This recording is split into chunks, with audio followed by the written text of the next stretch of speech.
Le Flash Info avec le centre de stockage de la Manche. Et on commence à Flamanville où la visite décennale de l'unité production numéro 2 de la centrale qui vise à contrôler l'état général du bâtiment nucléaire débute ce jeudi dans la matinée. Le réacteur sera mis à l'arrêt pendant environ 5 mois. Initialement prévu fin décembre, l'opération de contrôle a été décalée en raison d'imprévus lors de la visite décennale du réacteur voisin à l'unité de production numéro 1. Une collision hier matin entre deux véhicules circulant sur l'axe Valogne-Bricbec, un accident qui s'est produit vers 8h30. On ignore pour l'instant les circonstances précises de ce choc frontal. Tous deux légèrement blessés, les deux conducteurs, une jeune femme et un homme, ont été transportés au centre hospitalier de Valogne.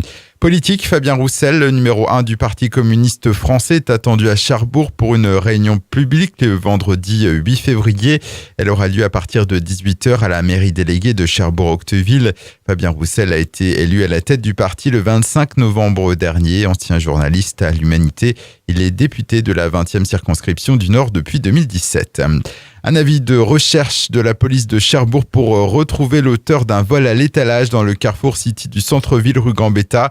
Les faits se sont déroulés hier matin vers 11h30. Un homme d'une trentaine d'années vêtu d'un blouson rouge et d'un ukulélé est parvenu à prendre la fuite avec son butin après avoir menacé un employé avec un couteau. Il est actuellement recherché par les services de police. À Gavray, un chat domestique torturé à 2 reprises, des faits qui se sont déroulés en novembre et décembre dernier. Le malheureux félin a eu la mâchoire fracturée et 2 de ses crocs ont été arrachés. La propriétaire a déposé une plainte contre X à la gendarmerie pour acte de cruauté envers un animal domestique. L'individu risque jusqu'à 2 ans d'emprisonnement et une amende de 30 000 €. Et puis des travaux en cours sur la toiture du phare de la Pointe d'Agon. Il s'agit d'une opération de mise hors d'eau alors que les toiles en zinc qui couvraient l'édifice ont été dérobées pendant les fêtes. L'enquête de la gendarmerie suit son cours pour retrouver les voleurs. Il ne semble pas que d'autres vols du même type aient eu lieu dans la région pendant cette période.